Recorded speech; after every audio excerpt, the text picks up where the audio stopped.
Oke, izin mungkin saya langsung share materinya.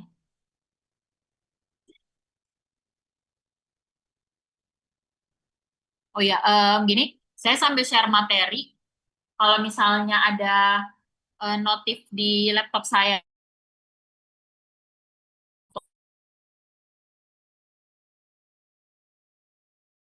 sampaikan. Soalnya saya nggak tahu di lokasi teman-teman hujan atau tidak, tapi di lokasi di sini di Makassar lagi hujan soalnya. Oke, baik.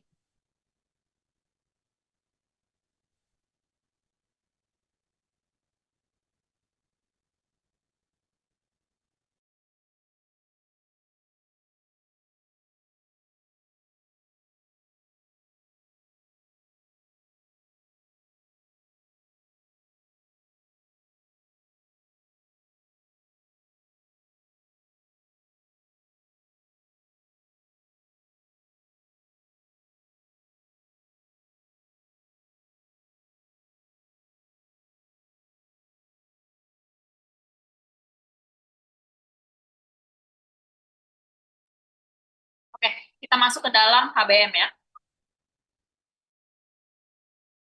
Sebelum oke,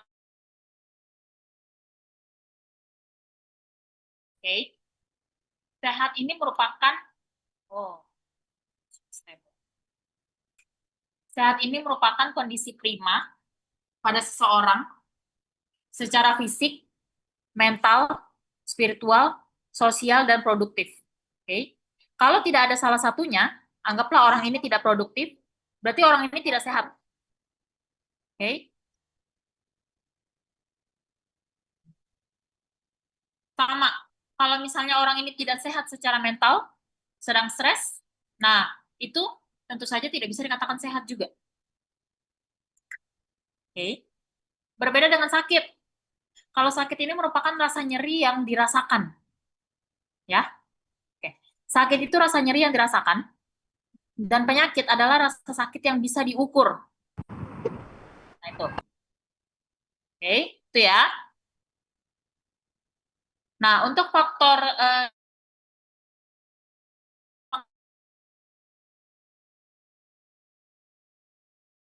mana seseorang merasakan penyakitnya, kemudian ada faktor psikologis yang terdiri dari kognisi, emosi, dan motivasi.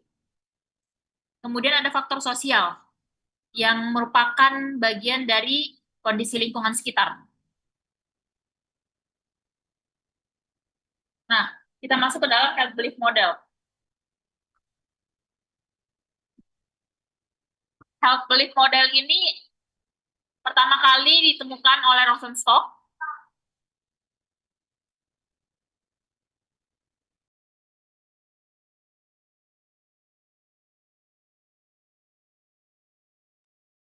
Oke, pertama kali ditemukan oleh Rosenstock pada tahun 1974, yang mana HBM ini menceritakan bagaimana persepsi keparahan penyakit itu dapat mempengaruhi pengambilan tindakan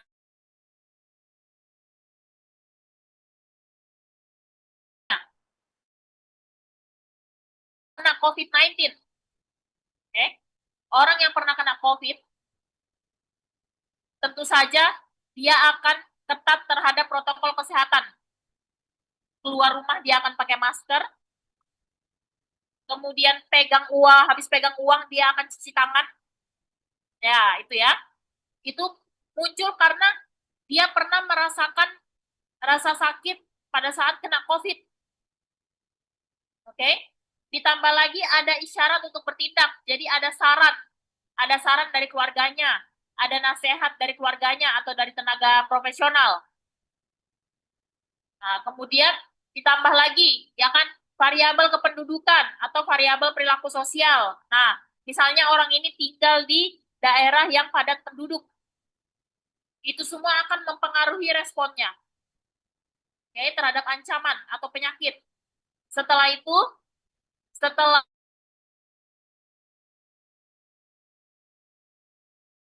memberinya, Oke?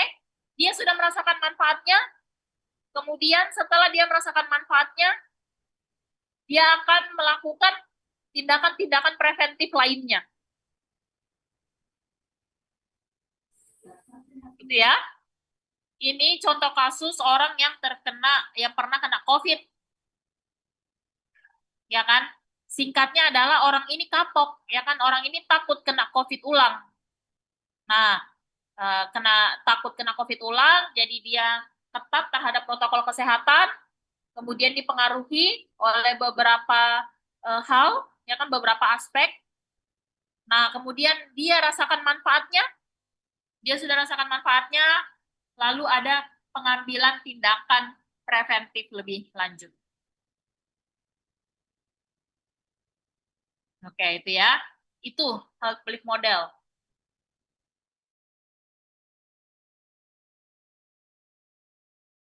Orang atau yang dia pernah lihat, kemudian ada isyarat untuk bertindak.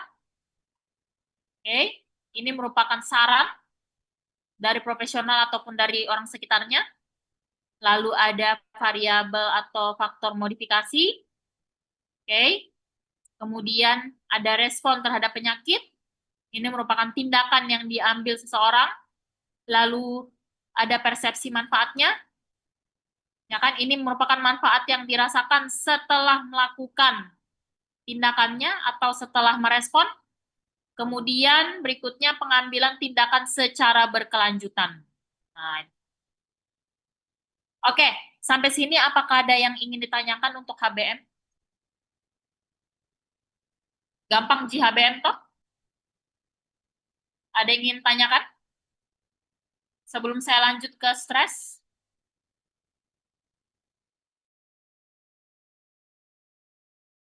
Aman, Bu. Materi.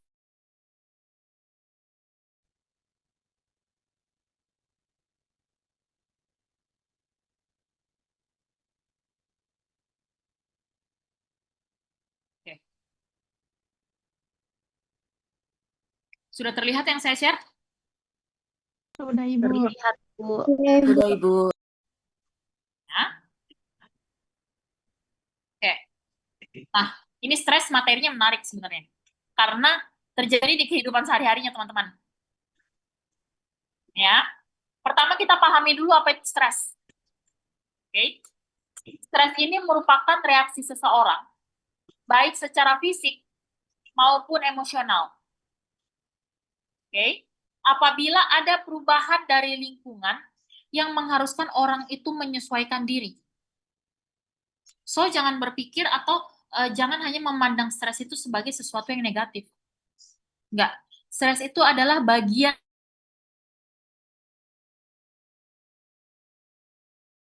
itu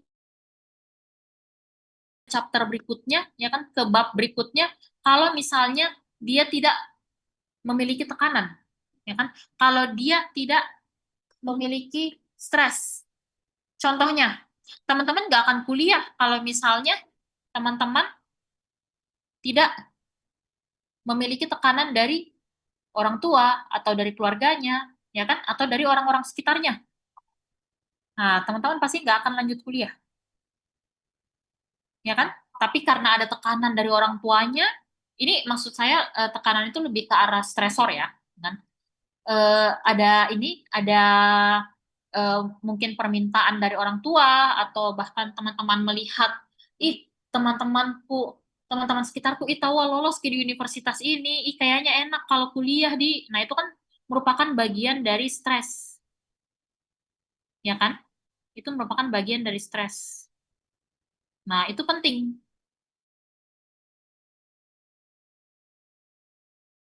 Sesuatu yang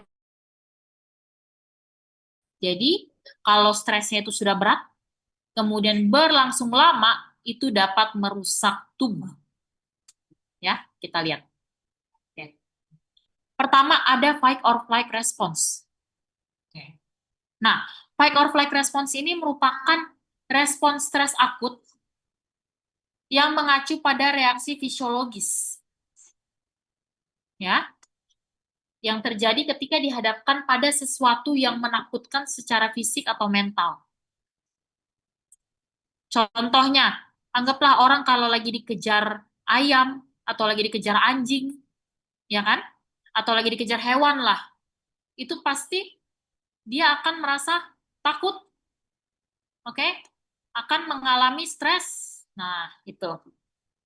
Sehingga kalau sudah seperti itu, saraf simpatik, ya kan? Saraf simpatik ini akan merangsang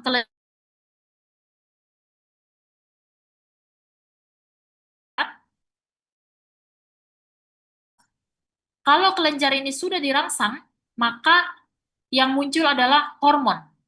Yang lepas adalah hormon. Kalau yang lepas sudah hormon adrenalin, kalau yang lepas sudah hormon kortisol, nah ini akan menimbulkan peningkatan detak jantung, tekanan darah, dan laju pernapasan. Gitu. Oke, kita lihat tahapnya.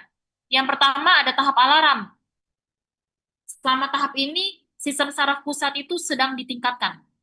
Jadi, tahap ini, tubuh itu lagi mempersiapkan diri untuk melawan atau melarikan diri. Makanya namanya fight or flight response. Gitu. Tapi ini berkecamuk di dalam pikirannya teman-teman. Ya? Oke? Mau lari atau mau lawan. Jadi begitu terus. Lari, lawan, lari, lawan, lari, lawan. Ya kan? Masuk ke tahap resistensi. Nah, di sini tubuh berupa masuk ke di sini mulai tahap kelelahan. Nah, sudah mulai tahap kelelahan. Kemudian apalagi kalau ini sudah terjadi berulang kali.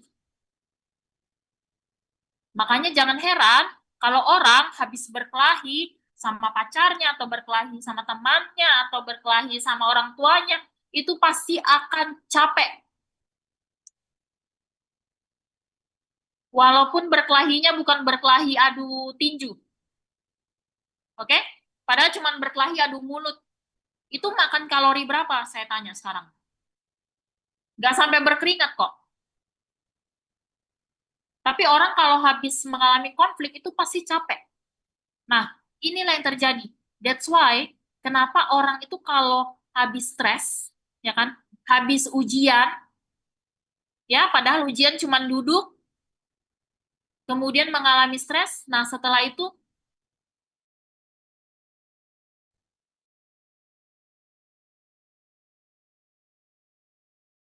ya kan, oh capek pikiran, Ki. Nah itu, ini, ini fight or flight response. Oke?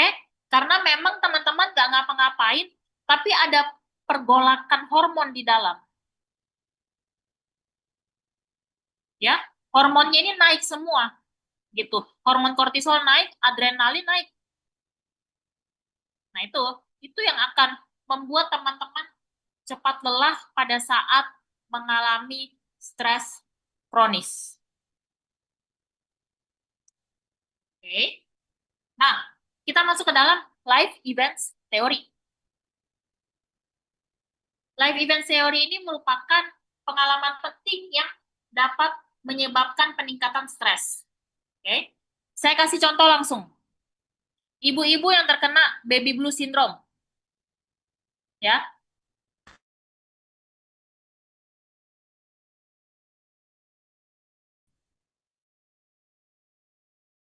tapi karena dia punya pengalaman negatif berkaitan dengan ini, entah dia pernah lihat kakaknya kah, atau dia pernah lihat mamanya kah, atau dia merasakan kurang support dari keluarganya.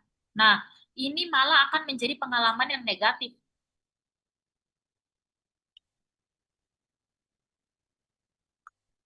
Oke?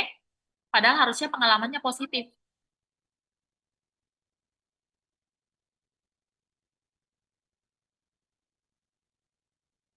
Gitu ya. Ini contoh life events teori. Nah, kita masuk lagi ke dalam Lazarus Transactional Model. Oke. Lazarus Transactional Model ini menceritakan bahwa tingkat stres yang dialami seseorang ini berhubungan langsung dengan seberapa percaya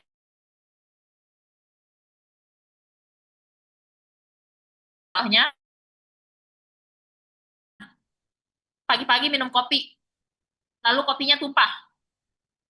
Ada orang yang responnya, oh iya, oke, kalau kopinya tumpah, dilap.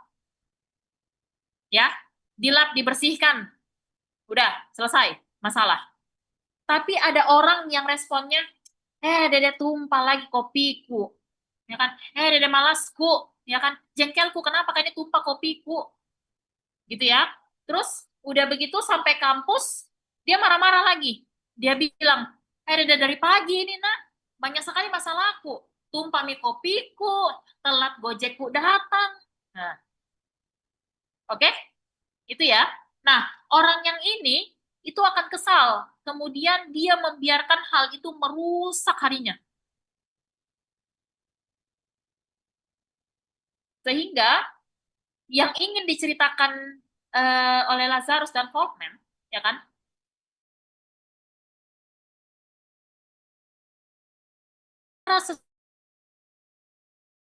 Cara seseorang bereaksi terhadap suatu peristiwa itu punya dampak yang lebih kuat daripada peristiwa itu sendiri. Oke? Ingat ya, cara seseorang menafsirkan, cara seseorang mempersepsikan atau bereaksi terhadap suatu peristiwa itu punya dampak yang lebih kuat daripada peristiwa itu sendiri. Sehingga kerangka kerja Lazarus Transactional Model ini itu akan membantu orang untuk mengelola stresnya dengan menggunakan penilaian yang objektif. Oke? Dan strategi penanggulangan ini disebut dengan model transaksional mengatasi stres. Tapi kita lebih senang menyebutnya dengan Lazarus Transactional Model.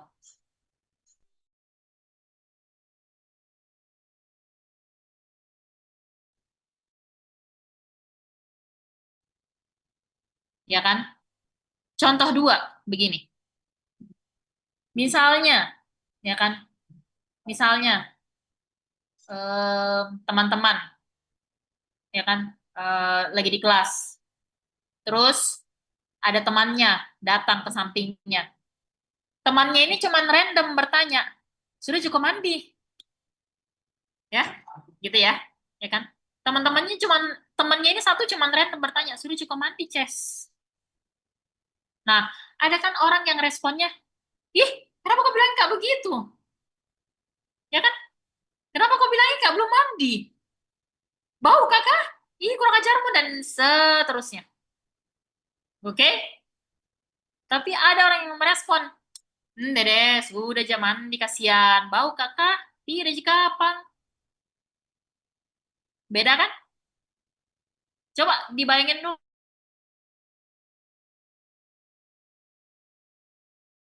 Pasti dampak kemana, respon yang kedua akan berdampak kemana.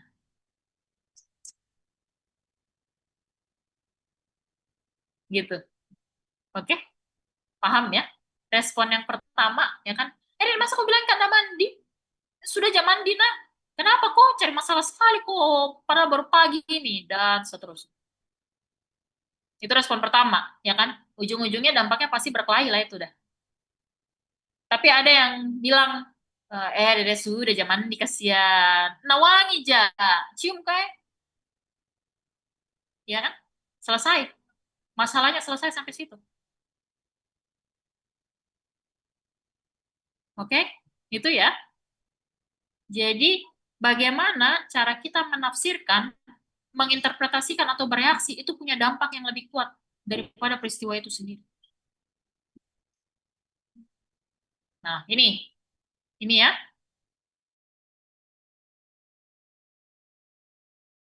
Muli atau orang itu melewati yang namanya perception filter dulu. Gitu. Dia melewati perception filter dulu.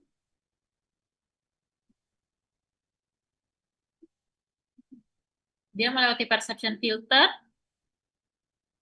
ya kan? Perception filternya ini, kalau misalnya dia mempersepsikan, oh, yang dia katakan ini ancaman. Nah, dah, tentu saja ini akan masuk ke dalam ancaman, lalu menimbulkan stres. Nah, nanti cara mengatasinya ya harus berfokus pada masalahnya ataupun berfokus pada emosinya. Setelah itu, kalau sudah berhasil coping stres sudah dilakukan, kemudian masuk ke dalam reappraisal lagi. Jadi dihadapi kembali, kemudian dipelajari ulang. Nah, ini.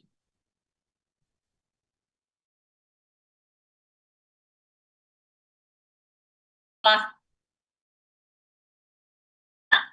ya kan? Punya teman yang sentimen, yang dikit-dikit marah, ya kan? Atau mungkin ada kakaknya atau adiknya yang sedikit-sedikit marah, nah itu nggak usah heran.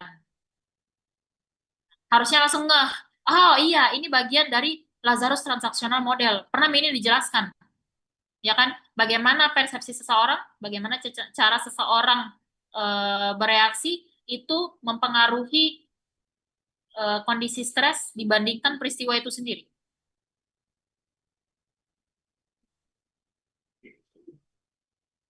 Oke, itu ya. Sampai sini apakah ada yang ingin tanyakan?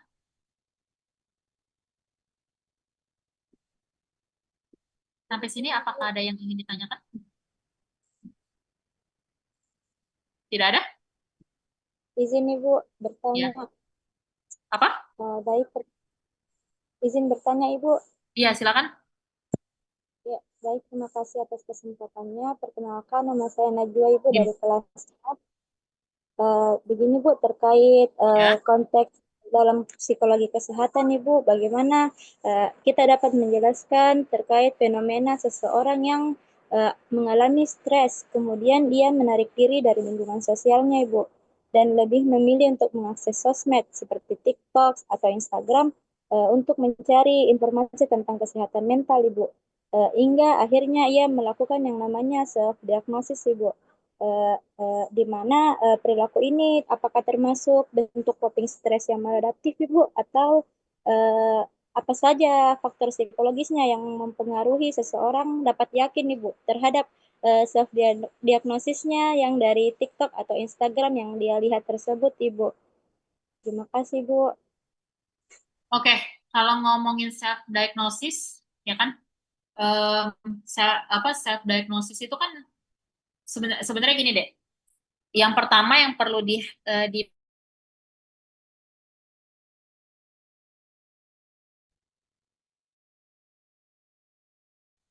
sulit untuk dideteksi sama penderitanya. Oke? Mungkin teman-teman pernah dengar apa ya? Pernah dengar frasa atau kalimat, orang gila nggak ada yang ngaku gila. Nah itu, tapi itu kasarnya, itu kasar. Sekarang kita bahasanya gangguan mental. Jadi memang nggak ada orang gangguan mental bisa langsung mendeteksi, ya kan? Bisa langsung mendeteksi gangguan mental yang dialami, ya kan? Gangguan mental yang dia alami sampai ada orang lain lihat, kemudian orang lain itu yang katakan ke dia, ih kenapa kok begini? Kenapa kok begini? Sekarang kok begini, nah? Nah, itu. Kalau sudah ada penilaian seperti itu, kemudian tentu saja dia akan mempertanyakan, gitu ya. Dia akan mempertanyakan, oh ternyata begini, Kak.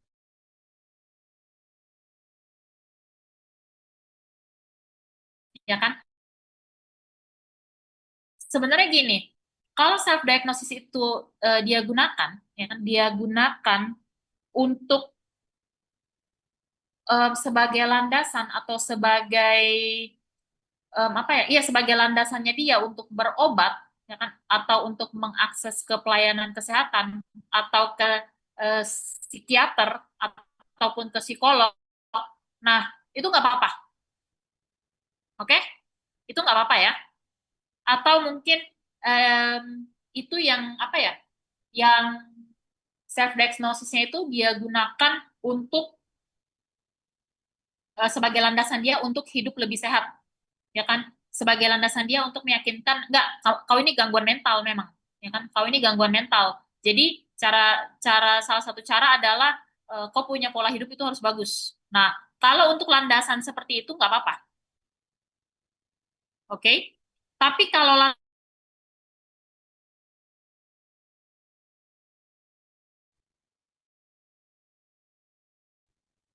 oke, apalagi kalau misalnya sampai mengakses ya sesuatu yang dapat secara instan menimbulkan rasa apa ya, rasa ya ngefly gitu ya, ya kan ngefly atau apa mengacu pada konsumsi obat-obatan, ya kan narkotika, nah itu jangan, itu nggak bagus. Oke, itu satu ya. Terus kedua, ya kan, oh orangnya ini stres sampai menarik diri, ya kan sampai menarik diri, itu merupakan bagian dari fight or flight response, ya kan, bagian dari fight or flight response. Tadi ada respons yang dinamakan tahap kedua adalah tahap resistensi. Jadi tubuh ini lagi mau melawan, tubuh ini mau kembali ke keadaan normal, tubuh ini mau kembali ke keadaan tenang. Tentu saja gitu. Mungkin sebagian orang akan menilai bahwa, ih, udah baiknya kan nggak boleh dihindari itu konflik begitu, ya kan? Ada yang berpikir begitu.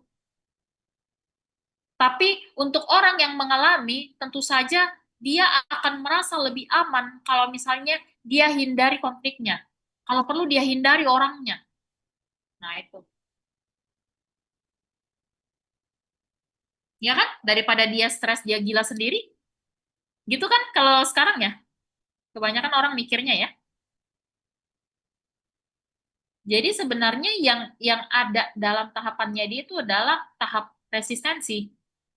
Ya kan? Pada saat dia menarik diri, tubuhnya itu sebenarnya mau melawan, mau menunjukkan bahwa enggak, saya bisa kembali ke kondisi tenang. Saya harus kembali ke kondisi tenang. Makanya dia jauhi konfliknya, dia jauhi orangnya.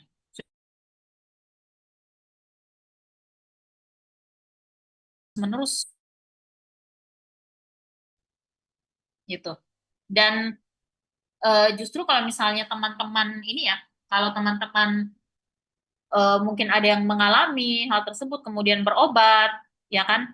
Nah, itu pasti kebanyakan saran yang diberikan oleh tenaga profesionalnya adalah jauhi dulu sumber stresnya. Oke, jauhi sumber stresnya sambil obati dirinya. Nah, gitu. Gitu Najwa ya. Ya, Ibu. Terima kasih. Oke, ya Ade. Oke, baik Ibu. Terima kasih atas kesempatannya. Nah, pertanyaan saya Ibu mengenai fight or Heeh. Fight or flight response. Kenapa Ade?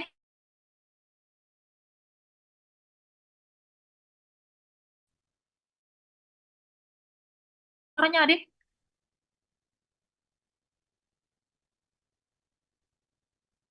Halo?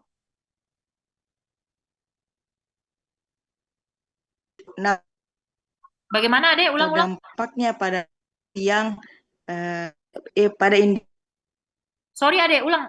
Bisa ulang. Sorry, putus-putus.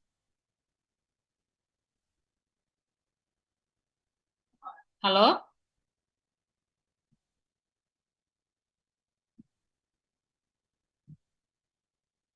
Oh,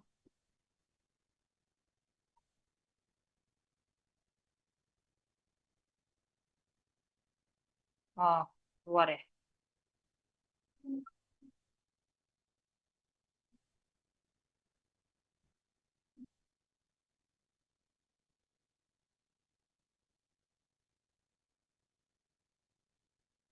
Yang lain?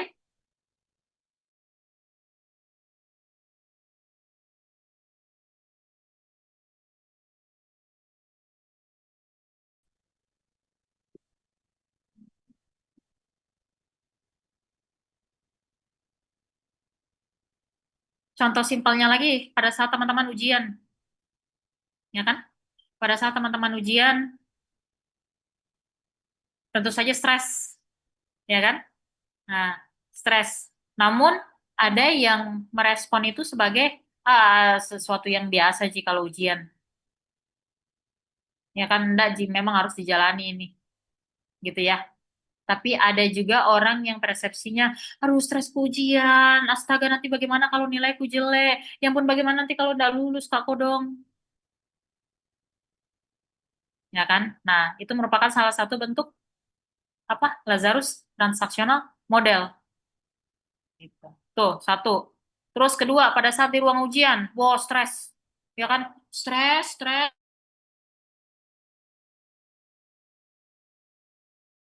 Kayak, ya kan? Kayak habis angkat beban 20 kilo deh. Kayak habis nge-gym.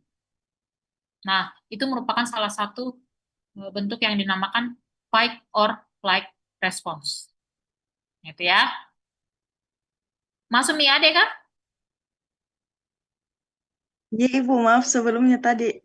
Ya, gimana Kan, adek? Ibu. Nah, Ibu, pertanyaannya, bagaimana dampaknya kan ketika saraf simpang merespon tubuh untuk meningkatkan denyut jantung dan tekanan darah. Nah, bagaimana dengan eh, seseorang yang memiliki penyakit bawaan jantung, Ibu?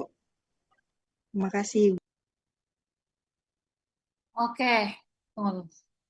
Punya penyakit bawaan, gitu ya. Saya rasa itu responnya akan berbeda. Gitu. Apa ya? Jadi stres itu bukan cuman apa ya? Pada saat orang stres berlebihan, fokusnya itu bukan hanya peningkatan denyut jantung, tapi juga ada apa ya? Peningkatan-peningkatan lainnya. Jadi terasa di tubuh, ya kan? Jadi terasa di tubuh. Entah efek lain yang ditimbulkan adalah sakit kepala, oke? Ada juga, ya kan? Ada juga orang yang efeknya itu langsung kebas kesemutan di kakinya, padahal nggak kenapa-napa ini. Nah, itu. Jadi memang kan, respons stres itu akan berbeda, ya kan? Kalau kita membandingkan dengan respons, anggaplah orang yang punya penyakit bawaan, gitu ya. Kalau stres itu gimana ya? Responsnya itu selain meningkatkan ini ya tekanan darah, apa denyut jantung, itu juga responsnya itu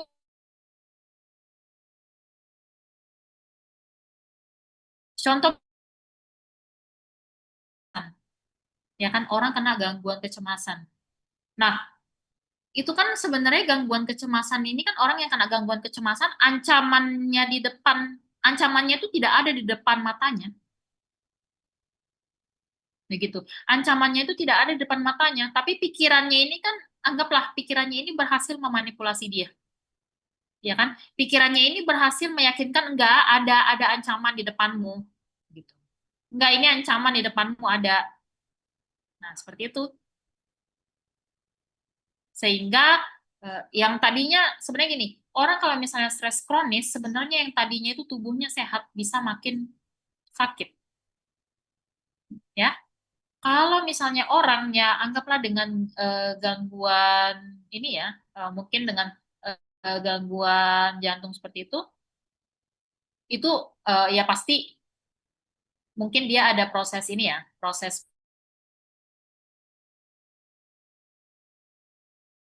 manusia, ya kan?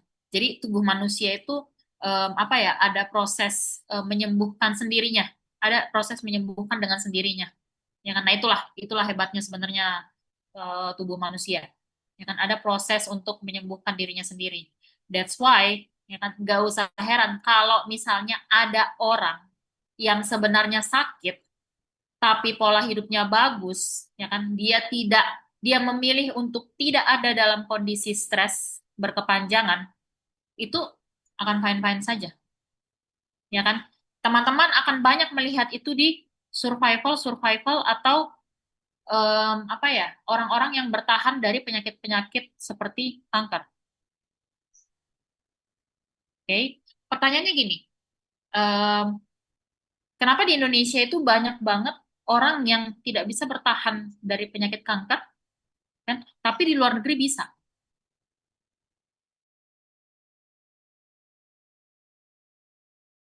Semua proses pengobatannya bukan hanya dari teknologinya, tapi semua bergantung dari kondisi psikis si orangnya. Oke, kondisi psikis orangnya. Sama, teman-teman kalau misalnya pernah apa ya, pernah mungkin lihat atau mungkin ada temennya cerita ya kan di luar negeri. Kalian kalau misalnya sakit ini dikasih apa, ya kan? Oh cuma dikasih paracetamol. Sakit ini dikasih apa? Oh cuma paracetamol, ya kan? Sakit ini dikasih apa, ya kan? Oh malah disuruh malah disuruh apa? Berkemah, malah disuruh pergi ke alam bebas. Nah, itu kan semua sebenarnya pengobatan yang dimulai dari cara seseorang ini menyaring, ya kan? Pengobatan yang dimulai dari kondisi psikis seseorang. Nah, itu kan semua akan berpengaruh. Oke, kalau orang dalam kondisi bahagia, ya kan? Nah, itu kan hormon yang aktif juga akan berbeda. Amin. Orang yang jatuh cinta, hormon yang aktif juga akan berbeda. Ya, beda sama orang yang stres. Hormon yang aktif juga berbeda, tentu saja yang ditimbulkan itu berbeda. Jadi, memang terlepas dari kondisi dia punya kelainan atau punya penyakit lainnya ya kan, atau punya penyakit lainnya, kembali lagi kondisi psikologi seseorang itu akan sangat berpengaruh terhadap proses penyembuhannya dia. Karena gini, bayangin aja kanker itu kan ini ya, kanker. Kalau diobati, oke. Dia maksudnya dia lama-lama akan sembuh, ya kan, clear, selesai. Ya kan, ditambah dengan pola hidup sehat. Tapi bayangkan kalau pada saat proses pengobatan yang dia alami justru stres, nggak akan bisa. Oke? So, nggak usah heran kalau misalnya orang-orang di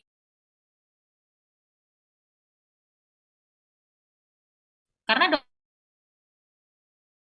coba lihat lingkungan rumah sakitnya, ya kan, bukan kayak rumah sakit gitu. Udah kayak ini aja, itu kan rumah sakit kan harusnya memiliki halaman terbuka. Nah, itu tujuannya supaya pasien bisa cepat sembuh dari penyakitnya. Nah, di Indonesia kan nggak dipikirin sampai situ. Ya kan, karena mereka nggak berpikir bahwa, oh ya udah oke, obatin aja, tapi nggak ada kepikiran sampai kondisi psikisnya. Ya kan, sama juga orang kalau datang ke dokter, suka-sukaan, maksudnya kayak, ya, apa ya, jadi kayak lebih ke ini aja ya, jadi kayak lebih ke lebih suka Kak dokter ini deh karena bagus Ki caranya menjelaskan baik Ki. Padahal sebenarnya mereka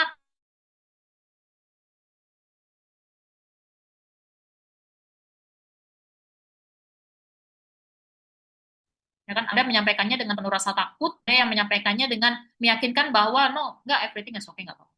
Ya kan? Kamu ini minum obat ini, nanti 3 hari kemudian kalau masih sakit datang lagi.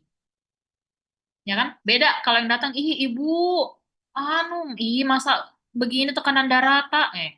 Beda tak? Nah itu, jadi terlepas dari dia pernah punya penyakit apapun, kondisi stres itu akan sangat mempengaruhi proses penyembuhannya dia. Oke, Ade, bagaimana? Iya, Ibu, paham. Terima kasih, Ibu. Oke, kemudian Andi Nur Afifah, silakan. Baik Ibu, terima kasih atas kesempatan yang telah diberikan. Sebelumnya Ibu, perkenalkan saya Andi Nur Afifah Kusri dari kelas D. Izin bertanya Ibu, jadi bagaimana, ada suatu kasus bagaimana jika seseorang itu merasa sulit untuk mengontrol emosionalnya, padahal dia sudah berusaha untuk mengontrol emosinya agar tidak keluar dari kendalinya. Apakah itu ada penyebab dari faktor sekitar kita atau ada faktor lainnya, Ibu? Terima kasih, Ibu. Oke. Kalau untuk faktornya, pertama pasti faktor dalam dirinya ada. Oke. Faktor sekitarnya juga pasti ada. Ya kan, faktor sekitarnya juga pasti ada. Tapi begini, sometimes itu cara merespon orang yang punya gangguan regulasi emosi itu akan berbeda. Itu harus berbeda. Itu harus berbeda. Karena begini ya, anggaplah kita merespon orang ini, ya kan? Kita nafas saja kita dimarahin, ya nggak? Ya kan? Kita nafas saja kita dimarahin. Cuman begini,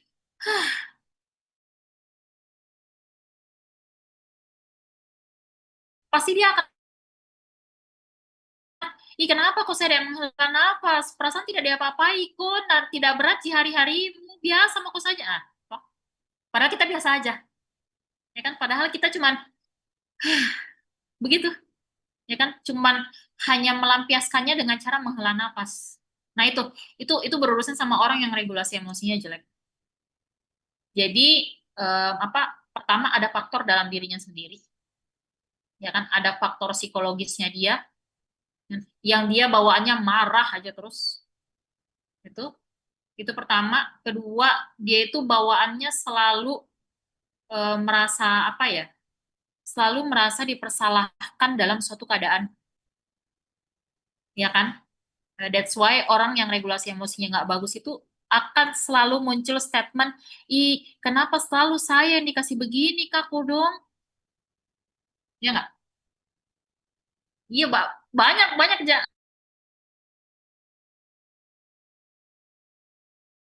dalam lingkungan keluarga juga pasti ada. Gitu. Padahal dia nggak diapa-apain, tapi datang-datang langsung bilang, ih kenapa kak saya dikasih begini sekali, gitu. Nah, kalau sudah seperti itu, teman-teman harusnya sudah bisa menilai, oh ini orang nggak ada angin, nggak ada hujan, ya kan? Datang-datang langsung marah-marah. Nah, itu ya, mungkin ada faktor lingkungan, oke. Tapi balik lagi nih, kalau terlalu sering terjadi, ya kan? Kalau terlalu sering terjadi, kemudian sudah tidak bisa dihandle lagi, ya gimana ya? Saya sarankan sih lebih baik coba berobat gitu. Tapi masalah lainnya begini, kalau orang ini disuruh berobat, ya kan? Orang ini disuruh berobat, dia akan berpikir, oh kok bilangnya saya gila, gitu ya.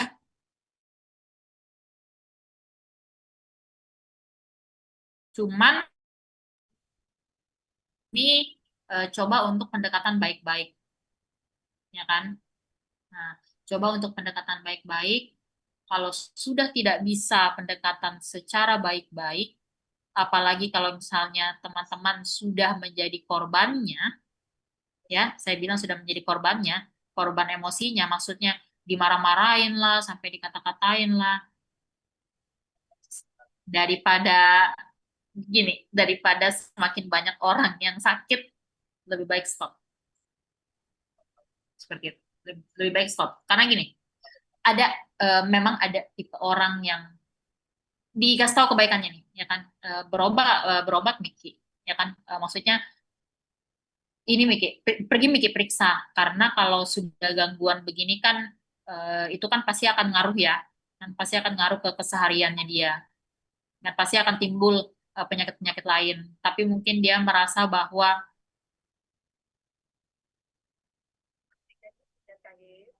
cuma,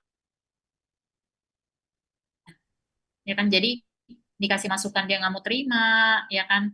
Terus habis itu, apalagi ditambah lagi kalau moodnya itu swing, ya kan. Kalau moodnya udah swing, tadi habis ketawa-ketawa, terus habis itu, ih, langsung ke anu, langsung ke cemberut. Apa kok, ya kan. Nah itu, biasa kan ada orang yang, orang kayak gitu tuh bermasalah sama regulasi emosinya, tapi kalau sudah berkepanjangan, udah bikin sampai sakit hati, ya kan? Nah itu udah. Kalau saya sarankan daripada berlanjut ke teman-teman ya, ya kan? Daripada berlanjut ke teman-teman emosinya, ya kan? Daripada berlanjut ke teman-teman itu penyakitnya, ya kalau saya sarankan lebih baik mundur teratur. Gitu, mundur teratur. Karena memang sulit menghadapi orang yang seperti itu.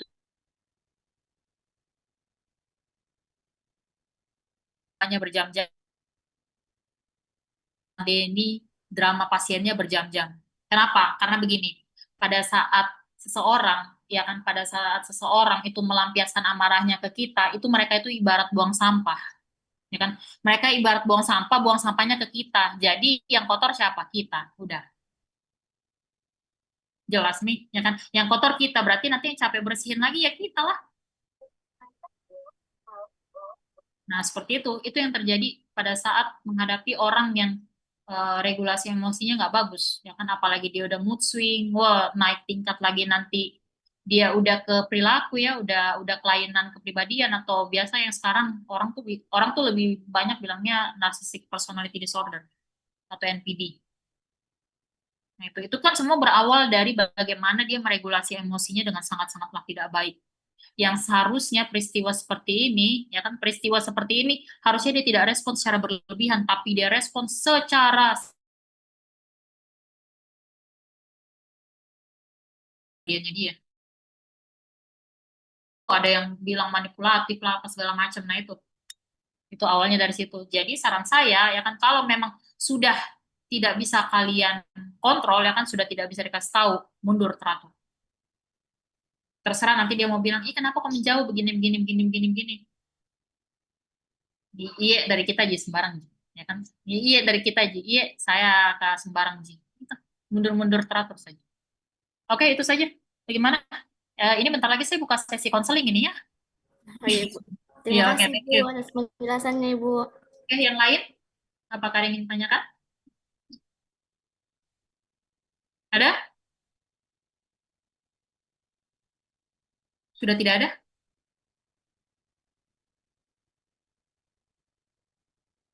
Sudah tidak ada atau masih ada yang ingin tanyakan?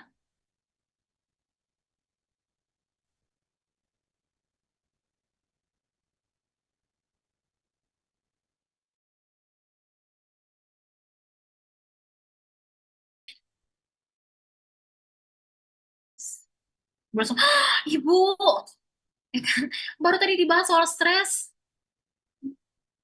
Masuk mikir lagi dia sing fight or flight response.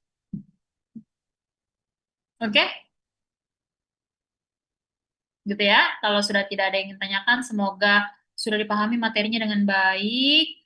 Semoga juga materinya bermanfaat. Nanti pada saat teman-teman di kulkas nanti pada saat teman-teman mungkin merasakan di kehidupan nyata, ya kan, oh iya, aku tahu ini, oh ini yang namanya ini, ya kan, oh ini yang namanya Lazarus Transactional Model.